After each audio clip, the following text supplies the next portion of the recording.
کل سے گفتگو چل رہی ہے، اللہ نے پیغمبر کو یہ امر فرمایا، میرا حبیب ان کو ایک قاعدہ کلیہ بتا دے، ان کو ایک ضابطہ حیات بتا دے، یہ کس طرح زندگی گزاریں تو کامیاب ہو جائیں گے۔ اس کامیاب زندگی کا رہنما اصول اس آیت میں بتایا گیا ہے۔ چونکہ آپ سکولوں میں بھی جاتے ہیں، کالجوں میں بھی جاتے ہیں، یونیورسٹیوں میں بھی جاتے ہیں، سال بعد وہاں پر بھی امتحان ہوتا ہے۔ البتہ اس امتحان میں آپ کے لیے نقل مارنا جائز نہیں ہے۔ اللہ چونکہ رحمان و رحیم ہے، اللہ چونکہ کریم ہے، اس نے اس زندگی کے امتحان میں نقل کو بھی جائز قرار دیا ہے کہ آپ نقل بھی کر سکتے ہیں۔ اور اس نقل کا قرآن مجید میں اللہ نے حکم دیا ہے، اور اتنا پیارا حکم دیا ہے کہ اسے دیکھ کے پتہ چلتا ہے کہ وہ ہمیں بخشنے کے لیے ہر وقت آمادہ و تیار ہے۔ پیغمبر ارشاد فرماتے ہیں، قرآن مجید کی آیت ہے، ان کنتم تحبون اللہ فاتبعونی یحببکم اللہ۔ اگر تم اللہ سے محبت کرنا چاہتے ہو تو میری اتباع کرو، یعنی میری نقل اتارو، جیسے میں کرتا ہوں ویسے تم کرو۔ اگر تم میری اتباع میں آ گئے، یحببکم اللہ، تو وہ مالک آپ سے محبت کرے گا۔ اسی کے بارے میں کل سے ہم گفتگو کر رہے ہیں۔ اللہ فرما رہا ہے، وَمَا أَتَاكُمُ الرَّسُولُ فَخُذُوهُ، جو کچھ میرا پیغمبر تمہیں دے، فَخُذُوهُ، اسے لے لو۔ بچپنا کیسے گزارنا ہے، جوانی کیسے گزارنی ہے، بڑھاپا کیسے گزارنا ہے، دن کیسے گزارنا ہے، رات کیسے گزارنی ہے، روزی کیسے کمانی ہے، اخلاق کیا ہونا چاہیے، ہمسائے کے ساتھ سلوک کیسا ہونا چاہیے، جس شے کے متعلق ما اتاکم الرسول، جو بھی تمہیں وہ عطا کرے، ہیں جی، اپنی علمی زندگی میں، اپنی دینی زندگی میں، اپنی اخروی زندگی میں جو بھی رسول تمہیں دے وہ لے لو۔ وما نہاکم عنہ فانتہوا، اور جس سے وہ روکے اس سے رک جاؤ، اس کے قریب نہ جاؤ۔ یعنی پیغمبر نے جو جو کام اپنی زندگی میں کیا ہے وہ ہمارے لیے اسوہ حسنہ ہے، ہمارے لیے وہ نمونہ ہے، اس پر عمل کرنا ہمارے لیے واجب ہے۔ اب پیغمبر اگر ولایت علی کا اعلان فرمائے،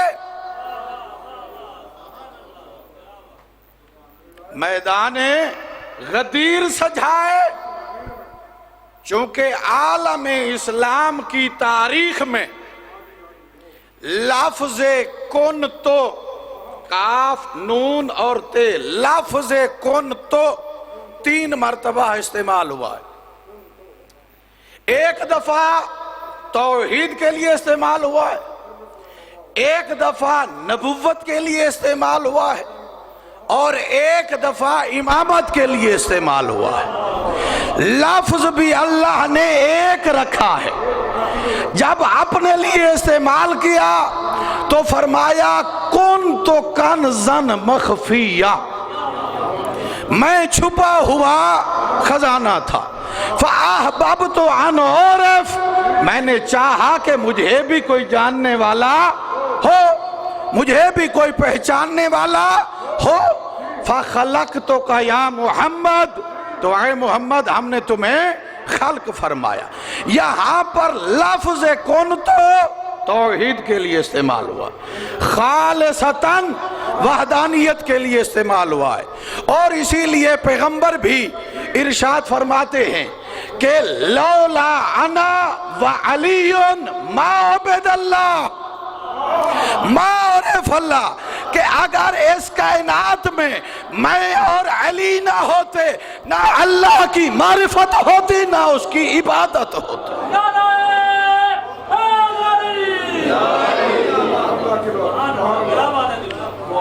ہم وجہ معرفت ہیں، اور یہی جملہ معصوم نے بھی ارشاد فرمایا ہے کہ کتنی عظیم شان ہے علی و بطول کی، کہ اگر آسمان پر علی تسبیح خدا نہ کرتے تو ملائکہ کو اپنا استاد نہ ملتا،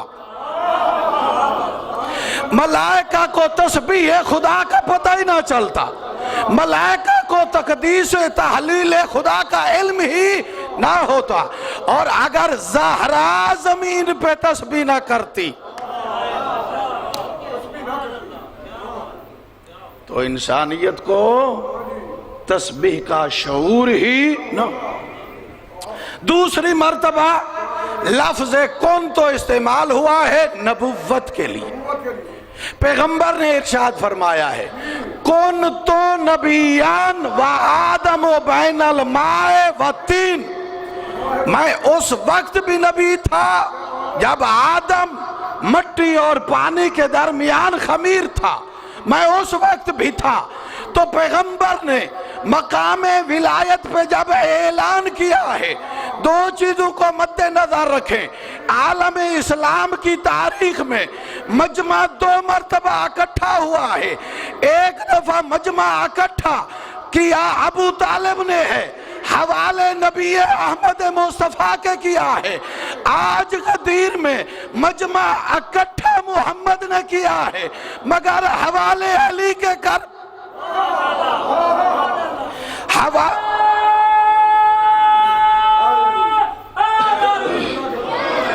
حوالے علی کے فرمایا ہے۔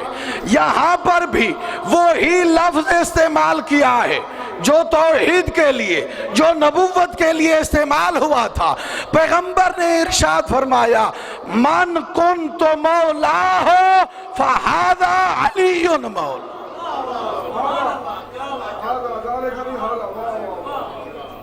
جس کا میں مولا ہوں اس کا علی مولا۔ ایک اور آپ کو لطف کی بات بتاؤں، اللہ نے قرآن مجید میں ارشاد فرمایا ہے کن فیکون، اذا اراد شیئا ان یقول لہو کن فیکون، کہ جب بھی وہ کسی شے کا ارادہ کرتا ہے تو اسے کن، اس ارادے کے ذریعے سے وہ ہو جاتی ہے۔ کن اور یکون کے درمیان اللہ نے فا استعمال کی ہے، فا، کن فا یکون، کن الگ لفظ ہے، یکون الگ لفظ ہے۔ اب اللہ جب ارادہ کرے تو بغیر فاصلے کے وہ کام ہو جاتا ہے۔ پیغمبر نے بھی لفظ فا کا فاصلہ اس لیے رکھا ہے کہ میرے اعلان کے بعد 25 سال انتظار کی ضرورت نہیں۔ کہا من کنت مولا ہو فہذا علی مولا، کہ اس وقت جس کا میں مولا ہوں، علی بھی بغیر فاصلے کے اسی وقت سے مولا ہوں۔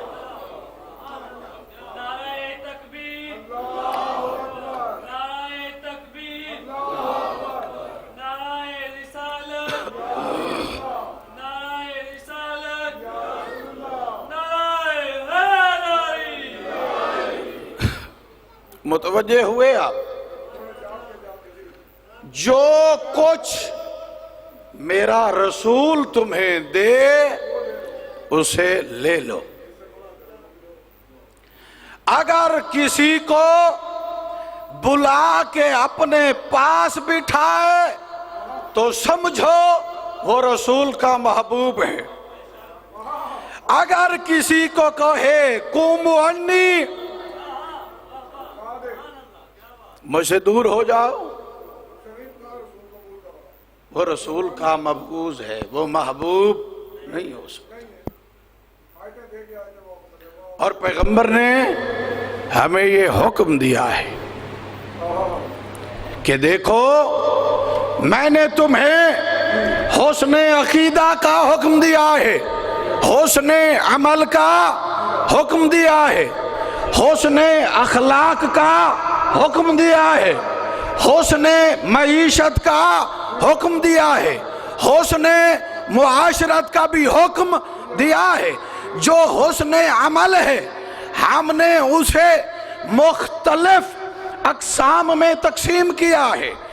بسا اوقات وہ حسن عمل واجب ہوتا ہے، بسا اوقات وہ حسن عمل حرام ہوتا ہے، بسا اوقات وہ حسن عمل مستحب ہوتا ہے، بسا اوقات وہ حسن عمل مکروہ ہوتا ہے، بسا اوقات وہ حسن عمل مباح ہوتا ہے۔ یعنی آپ کریں یا نہ کریں برابر ہے۔ واجبات کی ایک اپنی فہرست ہے، محرمات کی ایک اپنی فہرست ہے، مستحبات کی ایک اپنی فہرست ہے، اور مکروہات کی ایک اپنی لسٹ ہے۔ پیغمبر نے ہر ایک کو بتایا ہے اور ہر ایک کا مقام بتایا ہے۔ نماز کے متعلق فرمایا ہے الصلاۃ معراج المومن، نماز مومن کی معراج ہے۔ روزے کے لیے فرمایا ہے الصوم جنۃ من النار، روزہ جہنم کی ڈھال ہے، ڈھال۔ ہر ایک کا مقام بتایا ہے، ہر ایک کی اہمیت بتائی ہے، اور یہ حکم دیا ہے کہ جو ہمارا حلال کرتا ہے وہ قیامت تک حلال ہے، جس کو ہم نے حرام کیا ہے وہ قیامت تک حرام ہے۔ مومن وہ ہے جسے حلال اور حرام کی پہچان ہو، جو جانتا ہو کہ میرے لیے حلال کیا ہے اور میرے لیے حرام کیا ہے۔ اور ہمارے ائمہ نے ہمیں ایسا درس دیا ہے کہ تم نے اللہ کی بارگاہ میں جب جانا ہے، مالک دو جہان کو سجدہ ریز ہونا ہے، جب اللہ کی بارگاہ میں اپنے مشکلات کو سنانے کے لیے جانا ہے، تو ہمارے ائمہ نے وہ انداز اپنایا ہے کہ ہمارے ائمہ کے علاوہ کسی کے امام کو نہ آداب اتنا آتے ہیں اور نہ اسلوب اتنا آتے ہیں۔ یہ پورا ایک تاریخ کا مطالعہ کر کے، احادیث کو مد نظر رکھ کے، پتہ نہیں کتنی کتابوں کا مطالعہ کر کے میں آپ کو ایک گلدستہ پیش کرنے جا رہا ہوں کہ ہمارے ائمہ نے جو ہمیں ادب دیا ہے، ان آداب میں سے وضو کا ادب یہ ہے کہ اے حضرت انسان، جب تو نماز کے لیے تیار ہونا اور اٹھے وضو کرنے کے لیے جائے، تو جس وقت اپنے ہاتھوں کو پانی کے نیچے کر، تو اس وقت یہ دعا مانگ اللہم اجعلنی من المتطہرین ومن التوابین، اور تیرے ذہن میں یہ نیت ہونی چاہیے کہ مالک جتنے گناہ میرے ہاتھوں سے سرزد ہوئے ہیں وہ مجھے معاف فرما دے۔ فقط ہاتھوں کی میل صفا نہ کر، نیت رکھ کہ اللہ تیرے ہاتھوں کے گناہوں کو بھی معاف فرما۔ کلی کر رہا ہے تو تیری نیت ہونی چاہیے کہ زبان سے جو گناہ صادر ہوئے ہیں ان کو پاک فرما دے۔ سانس کسی جگہ پہ میں نے بیٹھ کر سانس کو غلط استعمال کیا ہے، ناک میں پانی ڈال رہا ہے تو اپنے سانسوں کے گناہوں کی بھی معافی مانگ۔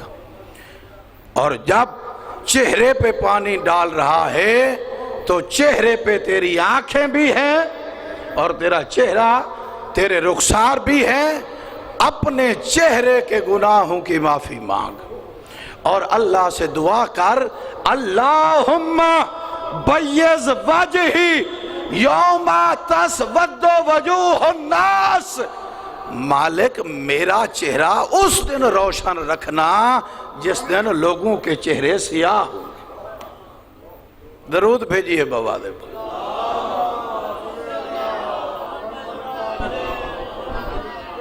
یہ باتیں عام روٹین میں نہیں ہوتی، آپ ناراض تو نہیں ہو رہے؟ آپ محسوس فرما رہے ہیں تو ہم دوبارہ فضائل کی طرف چلے جاتے ہیں۔ چونکہ یہ درس کربلا ہے تو اس میں میرے خیال میں کوشش کرتا ہوں کہ ہر مجلس میں کوئی نہ کوئی ایک پیغام آپ تک پہنچے۔ معصوم فرما رہے ہیں جب چہرے پہ پانی ڈال تو اس وقت یہ دعا کر، اللہم بیض وجہی، مالک میرے چہرے کو سفید بنا اس دن یوم تسود وجوہ الناس، جس دن لوگوں کے چہرے سیاہ ہوں، گناہگاروں کے چہرے سیاہ ہوں۔ اور جب سر کا مسح کر رہا ہے تو تیری یہ نیت ہونی چاہیے کہ مالک وہ گناہ جو میں نے کیے نہیں ہیں، سوچے ہیں، کیے نہیں ہیں، ابھی میری فکر میں ہے۔ میں اکثر کہا کرتا ہوں یہ جو فکر والے گناہ ہیں نا، یہ ایسے خام خواہ کے لیے مصیبت بنے ہوئے ہوتے ہیں انسان کے لیے، چونکہ بندہ سوچ رہا ہوتا ہے کہ میرے پاس پیسے آئیں تو میں فلانے کو گھرل کے رکھ دوں گا، میں یہ کر دوں گا، میں وہ کر دوں گا، بڑے ذہن میں سوچ و بچار کرتا رہتا ہے۔ یہ وہ گناہ ہیں جو بیچارے کو کرنے نصیب بھی نہیں ہوتے، مجرم بھی بن جاتا ہے۔ لہذا اپنی سوچ کو پاک رکھنے کی ضرورت ہے۔ جتنا آپ کی سوچ پاکیزہ ہے اتنا ہی آپ مثبت انسان ہیں۔ اگر آپ کی سوچ منفی ہے، اگر آپ کی سوچ غلط ہے، ہر وقت کوئی نہ کوئی پروپیگنڈے میں لگی رہتی ہے، تو آپ مفت گناہگار ہیں، آپ کر بھی کچھ نہیں سکتے، گناہگار بھی ہیں۔ چونکہ پیغمبر نے فرمایا ہے انما الاعمال بالنیات، کہ اعمال کا دار و مدار نیتوں پر ہے۔ اگر تو کسی کو اذیت پہنچانا چاہتا ہے، وہ مومن ہے، وہ ولایت علی رکھتا ہے، تو اسے نقصان پہنچانا چاہتا ہے، اگر اسی نیت پہ مر گیا ہے۔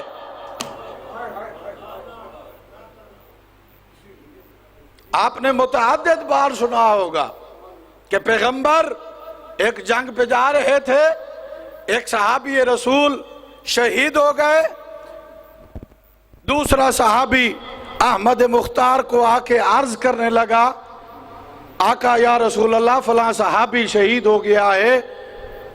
پیغمبر نے مسکرا کر ارشاد فرمایا، وہ شہید راہ خدا نہیں ہے، وہ شہید حمار ہے۔ وہ شہید راہ خدا نہیں ہے، وہ شہید حمار ہے، گدھے کے پیچھے شہید ہوا پڑا ہے۔ صحابی حیران و پریشان ہو گیا، یا رسول اللہ وہ کیسے؟ پیغمبر نے ارشاد فرمایا جس وقت یہ آ رہا تھا تو اس نے کہا ہے جنگ جیتیں یا ہاریں کوئی بات نہیں ہے، فلاں کافر کا گدھا ضرور چھیرنا ہے۔ جی فکر سوچ نے اسے راہ خدا سے ہٹا دیا، خلوص سے ہٹا دیا ہے۔ اور جب پیروں کا مسح کر تو اس وقت تیرے ذہن میں ہو کہ مالک جتنے گناہ میرے پیروں سے سرزد ہوئے ہیں، جن محرمات کی طرف میرے پیر چل کے گئے ہیں، ان گناہوں کو معاف فرما دے۔ یہی وجہ ہے، یہی معرفت ہے کہ جب ایک صحابی حسن مجتبیٰ سے سوال کرتا ہے کہ مولا جس وقت آپ وضو فرما کر مصلی عبادت پر آتے ہیں تو آپ کا رنگ زرد کیوں ہو جاتا ہے؟ میرے مولا ارشاد فرماتے ہیں بندہ خدا تجھے کیا پتا کہ میں کس کی بارگاہ میں آیا ہوا۔ درود بھیجئے بابا۔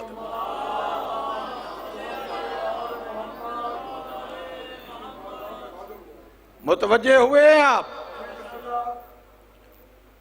جو کچھ تمہیں رسول دے وہ لے لو، جیسے وہ روکے اسے رک جاؤ۔ ہمارے رسول نے ہمیں واجبات دیے ہیں، لیکن افسوس کہ ان واجبات کو بہت کم جانتے ہیں، کیونکہ وہ واجبات نہ منبر پر بیان ہوئے ہیں اور نہ ہی کسی نے اس انداز میں بیان کیا ہے جیسے حکم دیا گیا ہے۔ بس اوقات لوگوں کو یہ بھی پتہ نہیں ہے کہ واجب کیا ہوتا ہے، مستحب کیا ہوتا ہے، حرام کیا ہوتا ہے، مکروہ کیا ہوتا ہے۔ مستحب کو حرام کے ساتھ ملا دیتے ہیں، مکروہ کو حرام کے ساتھ ملا دیتے ہیں، مستحب کو واجب کے ساتھ ملا دیتے ہیں۔ اتنا خلط ملط کرتے ہیں، محفل میں بیٹھے ہوئے ہوں تو پتہ چلتا ہے کہ یہ صاحب مجتہد سے تھوڑا تھوڑا نیچے ہے، تھوڑا سا۔ اور جب حقیقت میں دین کی بات آئے، جو صبح 11 بجے اٹھتا ہے بھلا اس کے پاس کتنا دین ہے، اس نے دین کو کتنا سمجھا ہے۔ میں اکثر کہا کرتا ہوں کہ ہم اگر 24 گھنٹے بھی سجدے میں پڑے رہیں، شکر خدا ادا کرتے رہیں، تو پھر بھی حق ادا نہیں ہوگا کہ اس نے ہمیں ولایت علی نصیب کی ہے۔ یہ ان کا کرم ہے کہ انہوں نے اپنا نام لیوا ہمیں رکھا ہوا ہے، اپنے شیعوں میں ہمیں گنتی جوگا رکھا ہوا ہے، گنتی بس، شیعہ نہیں ہے، گنتی جتنا رکھا ہوا ہے، یہ ان کا کرم ہے۔ اور یہی گنتی سبب بنے گی کہ ہماری نجات بھی ہو جائے گی۔ اس میں کوئی شک نہیں ہے کہ نجات ولایت علی والوں کے لیے ہے۔ میرے چھٹے تاجدار ولایت حضرت امام جعفر صادق علیہ السلام سے سوال کیا گیا کہ حدیث کسا میں 2 لفظ کیوں استعمال ہوئے ہیں، شیعتنا و محبینا۔ میرے مولا نے اپنے صحابی کو ارشاد فرمایا تھا اگر ہمارے شیعہ دیکھنے ہیں تو آدم کو دیکھ، اگر ہمارے شیعہ دیکھنے ہیں تو ابراہیم کو دیکھ، اگر ہمارے شیعہ دیکھنے ہیں تو عیسیٰ موسیٰ کو دیکھ۔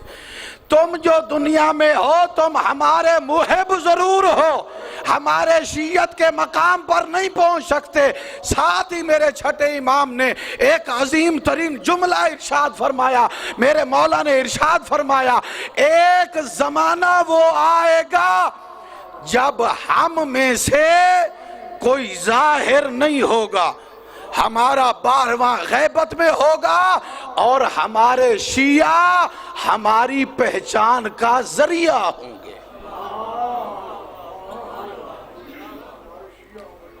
اب ایک دفعہ ہم اپنے اپنے گریبان پہ دیکھیں کہ ہم میں سے امام جعفر صادق کا کیا کوئی ہمیں دیکھ کر ہمارے ائمہ کو پہچان سکتے؟ ہم اپنے ائمہ کی پہچان کا ذریعہ ہیں؟ تھوڑا سا بابا توجہ کیجئے، مولا فرما رہے ہیں کہ ایک زمانہ ایسا آئے گا کہ ہمارے شیعہ ہمارے تعارف کا ذریعہ ہوں گے، ہماری پہچان کا ذریعہ ہوں گے، ہمارے شیعوں کو، ہمارے محبین کو دنیا دیکھ کر اندازہ لگائے گی کہ ان کا امام کتنی بلند تھا۔ اگر یہ مرحلہ آ جائے تو پھر کام صفر ہے، کیونکہ امام ارشاد فرماتے ہیں بندہ خدا اگر ہمارے اقوال پر عمل کر سکتا ہے تو بہت اچھا، وگرنہ ہمارا نام لے کر ہمارے کردار کو داغدار مت کر۔ ضرورت نہیں ہے کوئی اور مذہب بتا دے، لیکن اپنے آپ کو شیعہ کہتا ہے تو پھر ویسا بن جیسا ہم چاہتے ہیں۔ اسی لیے چوتھے تاجدار ولایت حضرت امام سجاد علیہ السلام نے ارشاد فرمایا ہے، شیعتنا کونوا لنا زینا ولا تکونوا لنا شینا، اے ہمارے شیعو ہمارے لیے باعث عزت بنو، ہمارے لیے باعث فخر و مباحات بنو، ہمارے لیے باعث ننگ و عار نہ بنو۔ کردار تمہارا بھیڑا ہو، لوگ یہ کہیں جیسا یہ کرتے ہیں ان کے امام بھی ایسے ہیں۔ ہمارے کردار کو اگر لوگوں کے ذہنوں میں بٹھانا چاہتے ہو تو پھر ویسا عمل کرو جیسا ہم چاہتے ہیں۔ اب آپ کو بتاؤں کہ قرآن مجید میں سے ایک آیت ایسی ہے جو زمین پہ نہیں آسمان پہ اتری ہے۔ آپ کو مقام ولایت بتا رہا ہوں، آپ کو عظمت علی ابن ابی طالب بتا رہا ہوں، آپ کو ایک فضیلت کی اہم ترین حدیث سنانے جا رہا ہوں تاکہ آپ کا ایمان تازہ ہو اور آپ کے اندر عمل کے لیے ایک کوشش، ایک جہد، ایک سعی پیدا ہو۔ قرآن کی ایک آیت ایسی ہے جو زمین پہ نہیں اتری، آسمان پہ اتری ہے۔ کب؟ جب احمد مختار معراج پر گئے ہیں، چوتھے آسمان پر پہنچے، حضرت جبرائیل احمد مختار کی خدمت میں عرض کرنے لگا، یا رسول اللہ، اے حبیب مرسل، آدم سے لے کر عیسیٰ تک تمام نبیوں کی، تمام رسولوں کی، تمام اولی العزموں کی یہ خواہش ہے کہ ایک نماز آپ کے پیچھے ادا کریں، ایک نماز آپ کے پیچھے ادا فرمائیں۔ رسول اللہ نے کہا اگر آدم کی خواہش ہے، اگر ابراہیم کی خواہش ہے، اگر موسیٰ کی خواہش ہے، اگر عیسیٰ چاہتے ہیں تو ہم ضرور نماز پڑھائیں گے۔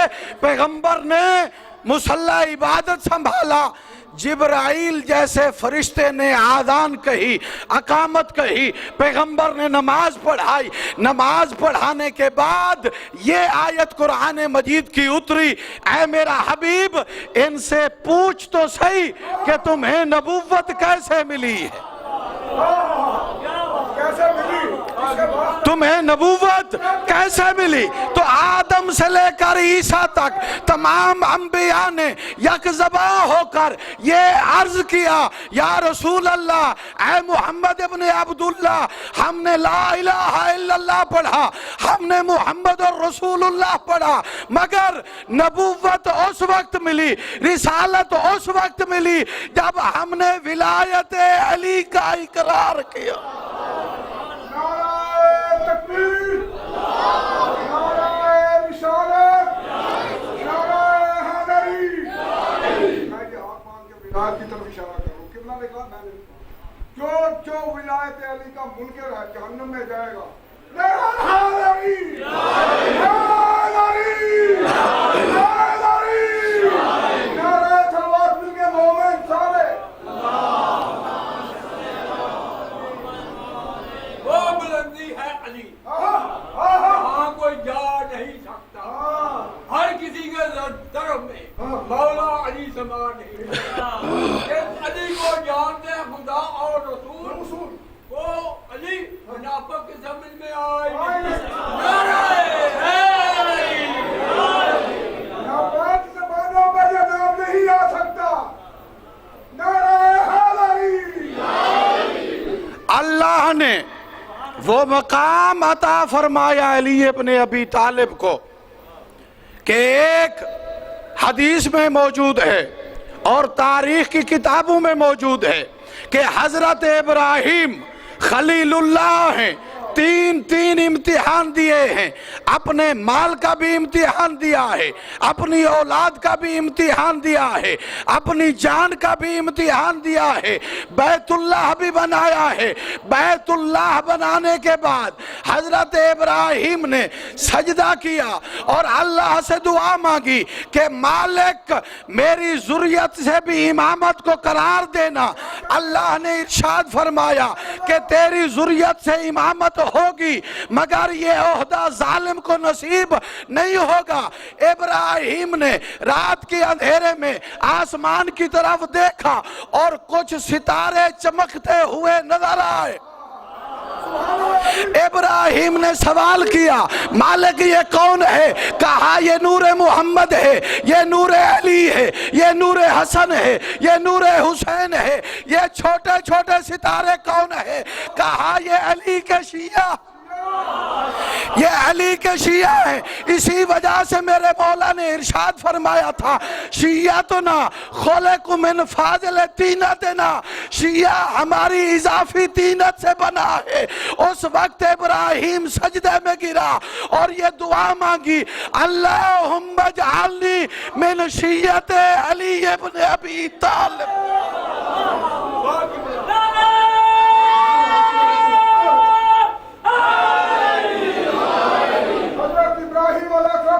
کے دو قدموں کے نشان تلوے وہاں اگر کوئی نہ جائے اور جا کے دو رکعت نماز نہ پڑھے تو حج نہیں ہوتا یہ تیرے پاس ہے ثبوت حج پہ جا کے اور مولا علی کے قدموں کے نشان تیرے سمجھ میں نہیں جائے جو رسول خدا کے محرم ہے اس کی ولایت سے انکار کیوں کرتا ہے کیوں مہر پڑتی ہے تجھے یا علی کہتے ہوئے اللہ اکبر اللہ اکبر بس عزادارو اسی ولایت کو بچانے کے لیے اسی ولایت کو بچانے کے لیے بہت نقصان ہوا ہے مظلوم کربلا کا اہل بیت اسی ولایت کو بچانے کے لیے بہت نقصان ہوا ہے مظلوم کربلا کا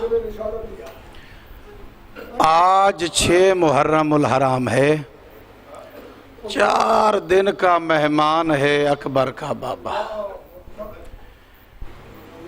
یہ دن کسی مصائب پڑھنے والے کی ضرورت نہیں ہے مومن جس کے دل میں غم حسین ہے وہ اکیلا بیٹھ کے بھی مظلوم کی مظلومیت پہ بین بھی کرتا ہے اور روتا بھی ہے یہ 6 محرم کا دن اتنی سخت تھا کربلا والوں کے لیے کہ میزبانوں نے مہمانوں کا پانی بند کر دیا 6 محرم کو اہل بیت محمد پر جس کی ماں کا حق مہر تھا کائنات کا پانی، اس کے بیٹے پر پانی کو حرام قرار دے دیا گیا۔ اس کے بچے خیموں میں پانی سے بلک بلک کے مرنے لگ گئے۔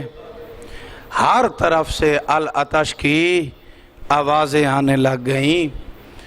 عزادارو، یہ ہماری دنیا کا رواج ہے۔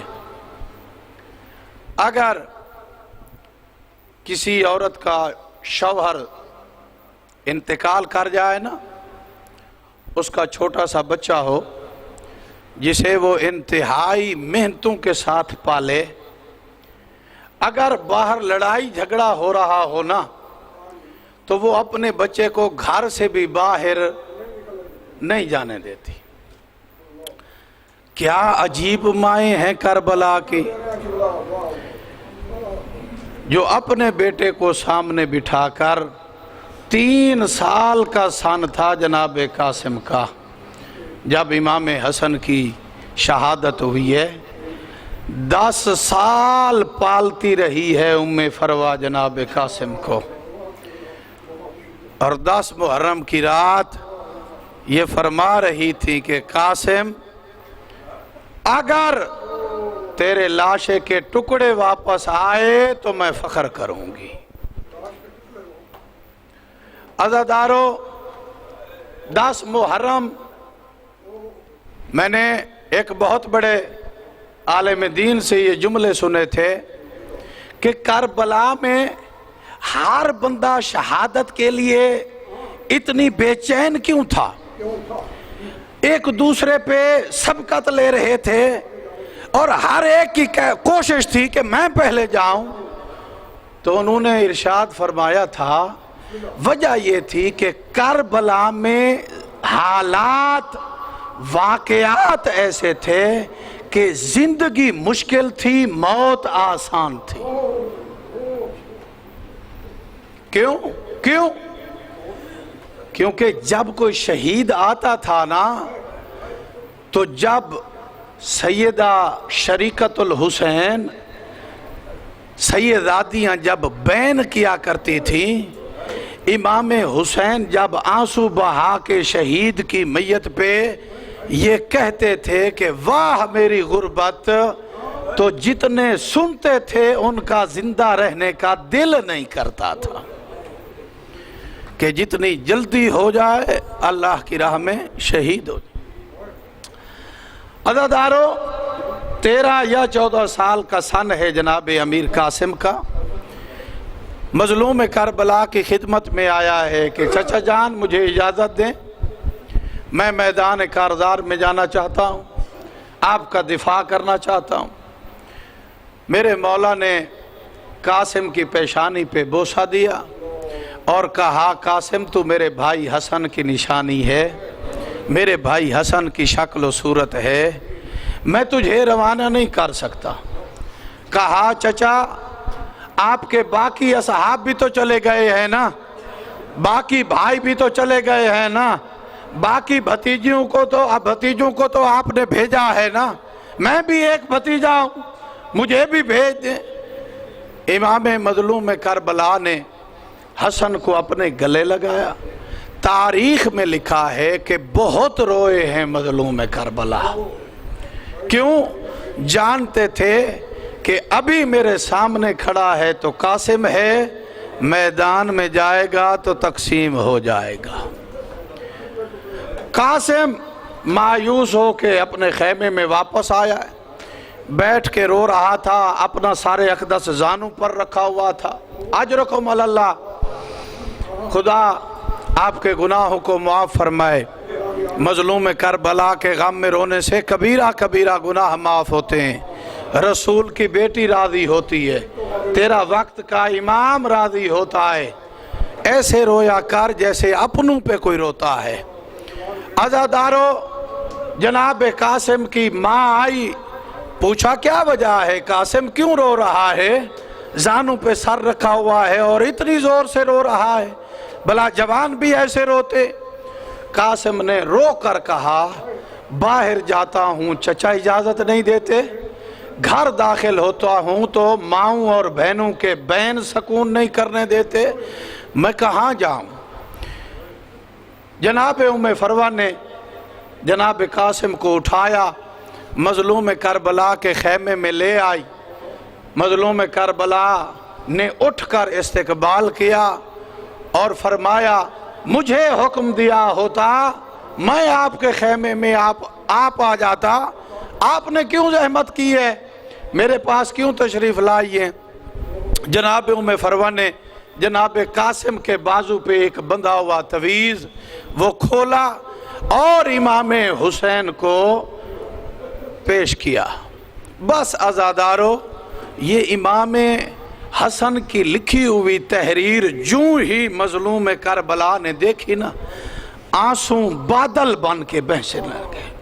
مظلوم کربلا بہت روئے ہیں اور رو کر کہا ہے کہ اتنے سال پہلے میری مظلومیت کی مدد کے لیے تو نے بیٹے کو نصیحت کی ہے، تو نے بیٹے کو حکم دیا ہے، میرا بھائی میری جان تجھ پر قربان جائے۔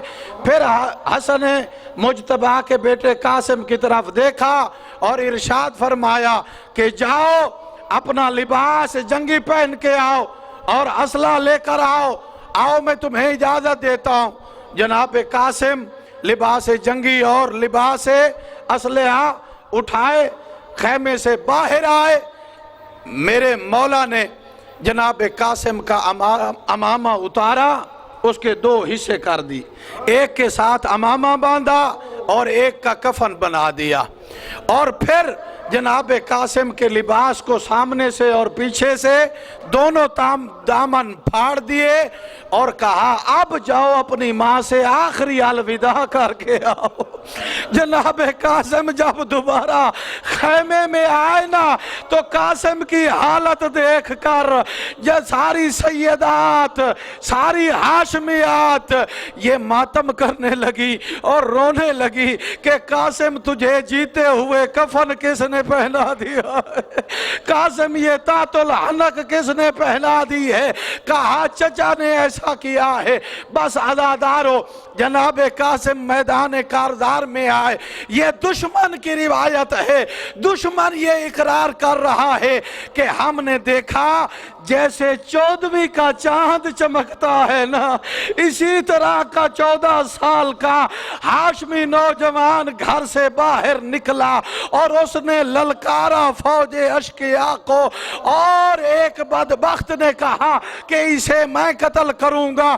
عمر ابن سعد ارزق نامی شامی بہت بڑا پہلوان تھا جو ہزاروں کے ساتھ اکیلا لڑنے والا تھا، اس کے پاس آیا، کہا جاؤ اس کے مقابلے میں۔ اس نے کہا میری توہین ہے، یہ 14 سال کا بچہ ہے، میں اتنا بہت بڑا بہادر ہوں، میں مشہور ہوں، میں شہرت یافتہ ہوں، بچے سے لڑا کر میری بدنامی کرنا چاہتا ہے، مجھے خراب کرنا چاہتا ہے۔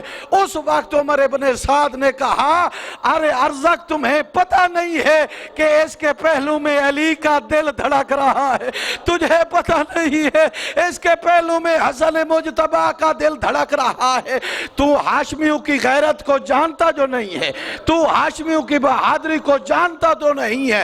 اس نے کہا میں نہیں جاتا، اپنے بیٹے کو بھیجتا ہوں۔ اپنا بیٹا بھیجا، جناب قاسم نے اسے فنار و سکر کیا۔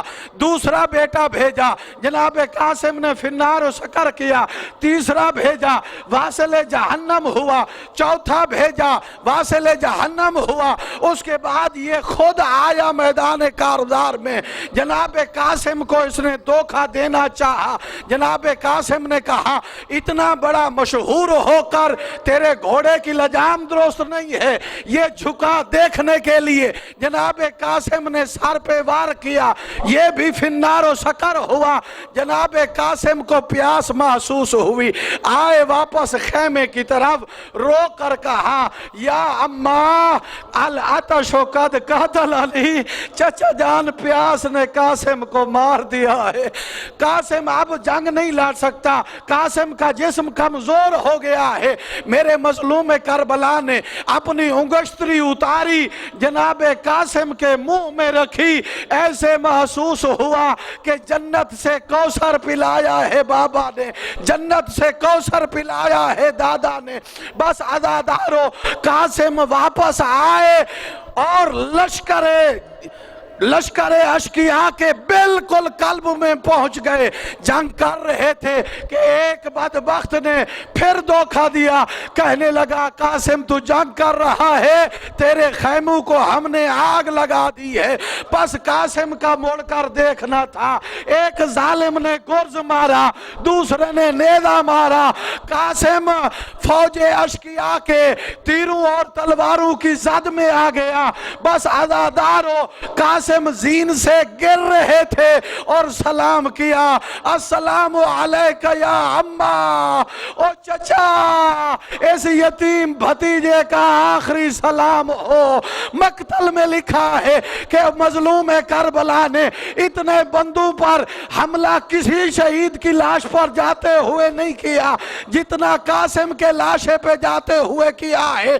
کافی ساروں کو فنار و سقر فرمایا مظلوم کربلا نے، مگر جب پہنچے ہیں قاسم کے لاشے پر تو دیکھا لاشا حصوں میں تقسیم ہے، قاسم ایڑیاں رگڑ رہا ہے۔ میرے مظلوم مولا نے کہا قاسم یہ تیرے چچا کو یہ درد رہے گا قیامت تک کہ تو نے مجھے مدد کے لیے بلایا، مگر میں بر وقت تیری مدد کو نہ پہنچا، اور تیری زندگی کی آخری سانسیں چل رہی ہے، اور میرا پیارا بھتیجا اور میرے بھائی کی نشانی۔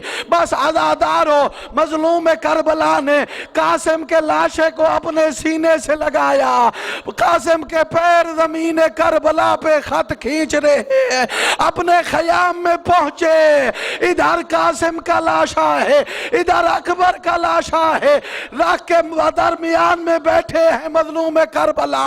آسمان کی طرف دیکھا اور رو کر کہا او مالک اب تو تیری توحید بچ گئی ہے، او میرا گھر اجڑ گیا ہے، او دیکھ میرا ہم شکل پیغمبر، او میرا ہم شکل حسن۔ وَاسَيَعْلَمُ اللَّهُ